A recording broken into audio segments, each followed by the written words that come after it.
واقعہ سلطان صلاح الدین ایوبی قسط نمبر 89 اپنا اسلامک اسٹوڈیو۔ میں محسوس کرنے لگا ہوں کہ ہمیں یہاں کے باشندوں کے متعلق اپنی پالیسی میں تبدیلی کرنی پڑے گی۔ صلیبیوں کے محکمہ جاسوسی اور سراغ رسانی کے سربراہ ہرمن نے کہا، قلعہ قرق میں چند ایک صلیبی بادشاہ، ان کے فوجی کمانڈر اور انتظامیہ کے حکام جمع تھے۔ وہ جوں اپنی ہاری ہوئی فوج کو دیکھ رہے تھے، ان کی عقل پر غصہ اور انتقام غالب آتا جا رہا تھا۔ وہ شکست کو بہت جلدی فتح میں بدلنا چاہتے تھے۔ ان میں ان کی انٹیلیجنس کا سربراہ ہرمن واحد آدمی تھا جو ٹھنڈے دل سے سوچتا اور عقل کی بات کرتا تھا۔ وہ دیکھ رہا تھا کہ اس کے صلیبی بھائی قرق کے مسلمان باشندوں کے ساتھ کیسا وحشیانہ سلوک کر رہے ہیں۔ اس نے کہا، آپ نے یہی سلوک شوبک کے مسلمانوں کے ساتھ رواں رکھا تھا۔ اس کا نتیجہ یہ تھا کہ انہوں نے وہاں مسلمانوں کے کیمپ سے اس مسلمان فوجی کو بھگا دیا جسے ہم نے خطرناک جاسوس سمجھ کر قید میں ڈال دیا تھا۔ مجھے یقین ہے کہ اسے وہاں کے مسلمانوں نے پناہ دی تھی۔ وہ قلعے کے اندرونی حالات اور دفاع کو دیکھ کر گیا تھا۔ اس کے علاوہ صلاح الدین ایوبی نے ہمارے قلعے کی دیوار جو توڑی تھی، اس میں اندر کے مسلمانوں کا بھی ہاتھ تھا۔ وہ آپ کے سلوک سے اس قدر تنگ آئے ہوئے تھے کہ انہوں نے جان کی بازی لگا کر مسلمان فوج کی مدد کی، اور جب فوج کا ہر اول دستہ اندر آیا تو مسلمانوں نے اس کی رہنمائی کی۔ اس لیے ہم قرق کے مسلمانوں کا دم خم توڑ رہے ہیں کہ ان میں جذبہ اور ہمت ہی نہ رہے۔ ایک صلیبی سالار نے کہا، اس کے بجائے اگر آپ انہیں اپنا دوست بنا لیں تو وہ آپ کی مدد کریں گے۔ ہرمن نے کہا، اگر آپ مجھے اجازت دیں تو میں پیار اور محبت سے انہیں ان کا مذہب تبدیل کیے بغیر صلیب کا گرویدہ بنا لوں گا۔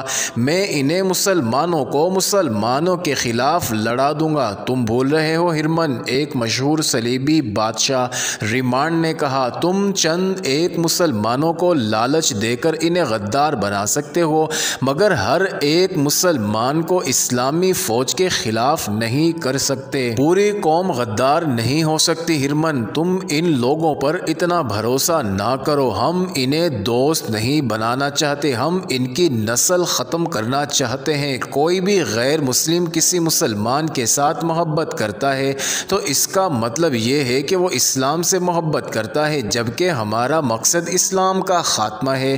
قرق میں، یروشلم میں، عقا میں اور عدیسہ میں جہاں بھی صلیب کی حکمرانی ہے، مسلمانوں کو اس قدر پریشان کرو کہ وہ مر جائیں یا وہ صلیب کے آگے گھٹنے ٹیک دیں۔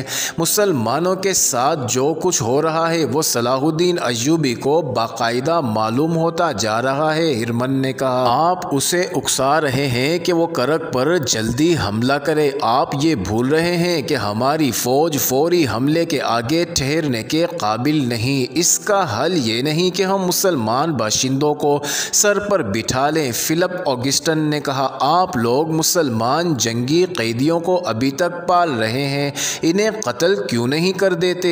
اس لیے کہ ایوبی ہمارے قیدیوں کو قتل کر دے گا، گے آف لوزی نان نے جواب دیا۔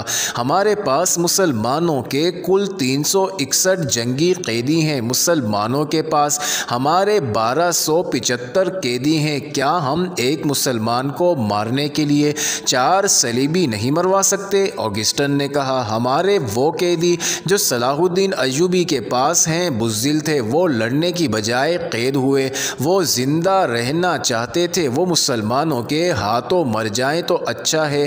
تم اطمینان سے مسلمان قیدیوں کو ختم کر دو۔ کیا مسلمان باشندوں کے ساتھ درندوں جیسا سلوک کر کے اور مسلمان جنگی قیدیوں کو قتل کر کے تم صلاح الدین ایوبی کو شکست دے دو گے؟ سالار کے عہدے کے ایک صلیبی نے کہا، اس قوی فوج کے سامنے یہ مسئلہ ہے کہ صلاح الدین ایوبی اگر پیش قدمی کر آیا تو اسے کس طرح روکیں گے اور اسے شوبک کا قلعہ واپس کس طرح لیا جا سکتا ہے؟ قرق کے تمام مسلمانوں کو قتل کر دو، پھر کیا ہوگا؟ صلاح الدین ایوبی کی طرح تم اپنی نظر میں وسعت پیدا کیوں نہیں کرتے؟ کیا ہرمن بتا سکتا ہے کہ مصر میں اس کی زمین دوز کارروائیاں کیا ہیں اور کامیابی کتنی ہے؟ توقع سے زیادہ، ہرمن نے جواب دیا۔ علی بن سفیان صلاح الدین ایوبی کے ساتھ شوبک میں ہے، میں نے قاہرہ میں اس کی غیر حاضری سے بہت فائدہ اٹھایا ہے۔ قاہرہ کے نائب ناظم مصلح الدین کو فاطمیوں نے اپنے ساتھ ملا لیا ہے۔ مصلح الدین ایوبی کا معتمد خاص ہے، لیکن اب ہمارے ہاتھ میں ہے۔ فاطمیوں نے درپردہ اپنا ایک خلیفہ مقرر کر دیا ہے، وہ قاہرہ کے اندر سے بغاوت اور سوڈانیوں کے حملے کا انتظار کر رہے ہیں۔ ہمارے فوجی افسر سوڈان کی فوج تیار کر رہے ہیں۔ قاہرہ میں صلاح الدین ایوبی جو فوج چھوڑ آیا ہے، اس کے 2 نائب سالار ہمارے ہاتھ میں کھیل رہے ہیں۔ ادھر سے سوڈانی فوج حملہ کریں گی، قاہرہ میں بغاوت ہوگی اور فاطمی اپنی خلافت کا اعلان کر دیں گے۔ مجھے 100% امید ہے کہ قاہرہ میں جو اس کی فوج ہے وہ اس کے کام نہیں آ سکے گی۔ ہرمن نے کہا، میرے آدمیوں نے فوج میں اس قسم کے شکوک پیدا کر دیے ہیں کہ انہیں قاہرہ میں پیچھے چھوڑ کر مال غنیمت سے محروم کر دیا گیا ہے، اور یہ بھی شوبک کی سینکڑوں عیسائی لڑکیاں صلاح الدین ایوبی کے ہاتھ آئی ہیں جو اس نے وہاں فوج کے حوالے کر دی ہیں۔ میری کامیابی یہ ہے کہ میں نے مسلمان فوجی حکام ہی کے منہ میں یہ افواہیں ڈال کر ان کی فوج میں پھیلائی ہیں۔ میں نے ایسے حالات پیدا کر دیے ہیں کہ قاہرہ کی تمام فوج سوڈانیوں کا ساتھ دے گی اور صلاح الدین ایوبی کو بغاوت ختم کرنے کے لیے یہاں سے تمام فوج لے جانی پڑے گی، مگر یہ فوج اس وقت وہاں پہنچے گی جب قاہرہ ایک بار پھر فاطمی خلافت کی گدی بن چکا ہوگا اور وہاں سوڈان کی فوج قابض ہوگی۔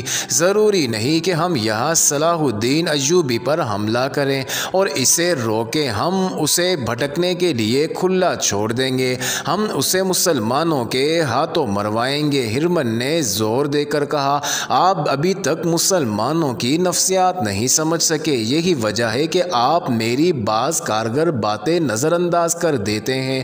مسلمان اگر فوجی ہو اور اس کے دماغ میں ٹریننگ کے دوران یہ بٹھا دیا جائے کہ وہ ملک اور قوم کا محافظ ہے تو وہ ملک اور قوم کی خاطر جان قربان کر دیتا ہے۔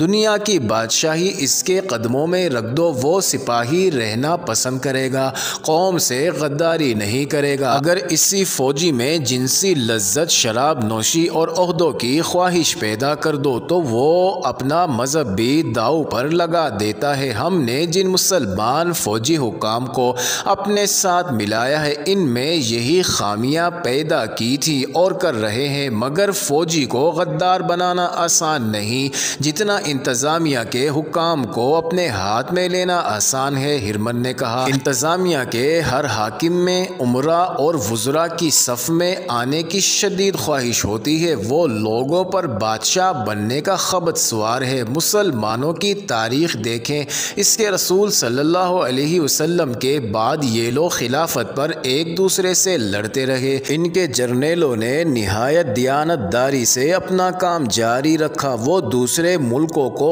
تہ و تیغ کرتے رہے اور اسلامی سلطنت کو وسیع کرنے کی کوشش کرتے رہے، لیکن ان کے خلیفوں نے جہاں دیکھا کہ فلاں جرنیل ایسا مقبول ہو گیا ہے کہ اس کف فتوحات کی بدولت اسے قوم خلیفہ سے زیادہ مقام دینے لگی ہے، تو خلیفہ اور اس کے حواریوں نے جرنیل کو غلط احکام دے کر اسے ذلیل اور رسوا کر دیا۔ خود خلیفہ کی گدی مخالفین سے محفوظ نہ رہی، مخالفین کی نگاہ اسلامی سلطنت کی وسعت سے ہٹ کر خلافت کے حصول پر مرکوز ہو گئی، جرنیل ہارتے چلے گئے۔ اسی کا نتیجہ یہ ہے کہ آج ہم عرب میں بیٹھے ہیں۔ صلاح الدین ایوبی انہی جرنیلوں میں سے ہے جو سلطنت کو انہی سرحدوں تک لے جانا چاہتا ہے جہاں یہ پہلے جرنیلوں نے پہنچائی تھی۔ اس شخص میں خوبی ہے کہ انتظامیہ اور خلافت کی پرواہ نہیں کرتا، اس نے مصر کی خلافت کو اپنے ارادوں کے سامنے رکاوٹ بنتے دیکھا تو خلیفہ کو ہی معزول کر دیا۔ یہ دلیرانہ